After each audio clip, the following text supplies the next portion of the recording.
Hey, welcome to the beginning of chapter 6, where we'll be talking about function composition. All right, so the general idea of function composition is that we can sort of decompose or compose functions to break a complicated function down into simple parts, or build a complicated function from combining simple parts. That's our general idea, is build a complex function from simple ones.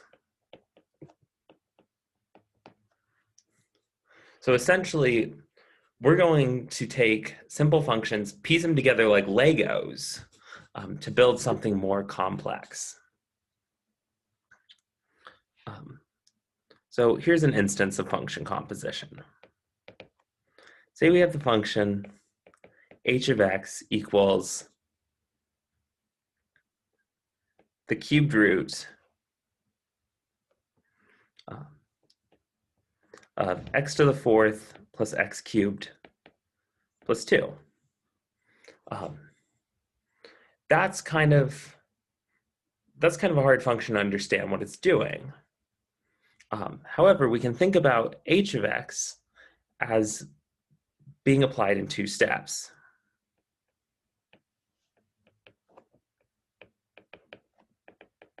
We'll break it into 2 pieces.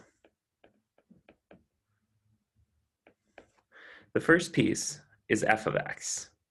That's going to be what's inside the cubed root. That's x to the fourth plus x cubed plus 2. And then our second function, g of x, will just be this cubed root function. All right, so these functions are still maybe a little complicated, but they're things we know how to handle. F of x, that's just a polynomial. And g of x is just a cube root. So these are 2 function types that we're very comfortable with.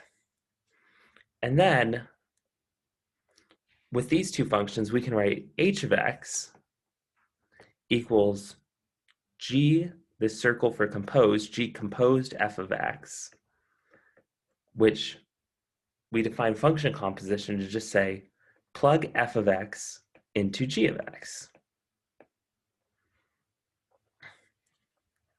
And then we see that if we take g of x,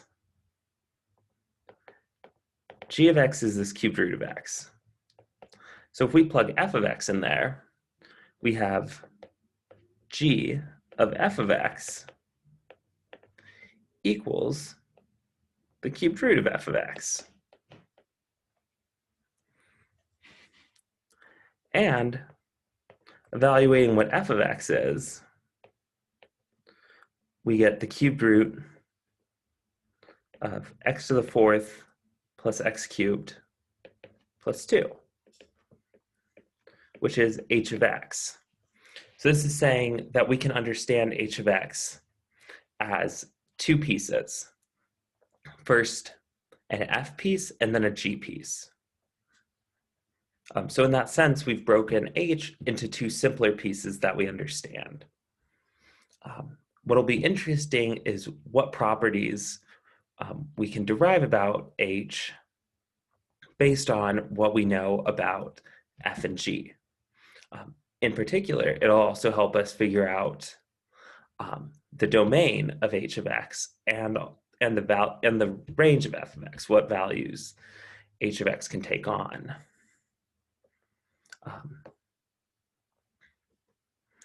So generally in this class, when we see function composition, we'll be given 2 functions, f of x, say maybe equal to x squared. We'll call this an example. And g of x equal to x plus 1. Hopefully the iPad screen will load in a second.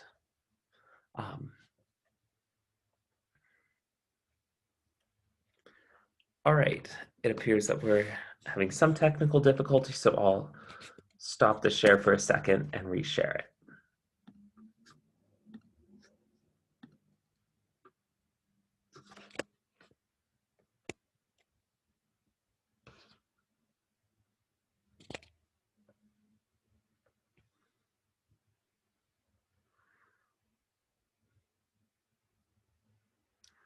All right, so there we go. F of x equals x squared and g of x equals x plus 1. And then we can write f composed g of x equals f with g of x plugged into it, which is x plus 1 quantity squared. Now, maybe a natural question is, does f composed g of x equal g composed f of x? Take a second, pause the video, and think about if you can come up with an answer for this. All right, so it's going to be pretty easy to check if this is true or not. All we do is just find out what g of f of x is. And that's saying that we're going to plug g of x into f. And so g of x is x plus 1. Oh, my apologies. We're going to plug f into g of x. So f of x is x squared, g of x is x plus 1. So plugging x squared into x plus 1, we get x squared plus 1. All right, and above we know if we expand the quantity x plus 1 squared, we get x squared plus 2x plus 1. So the answer to this question is no.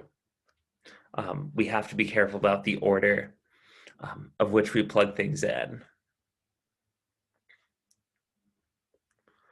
All right, we'll have one more video on the domain of how the domain changes with composition of functions. But for now, work on some MyMathLab problems and the homework problems that relate to the composition of functions.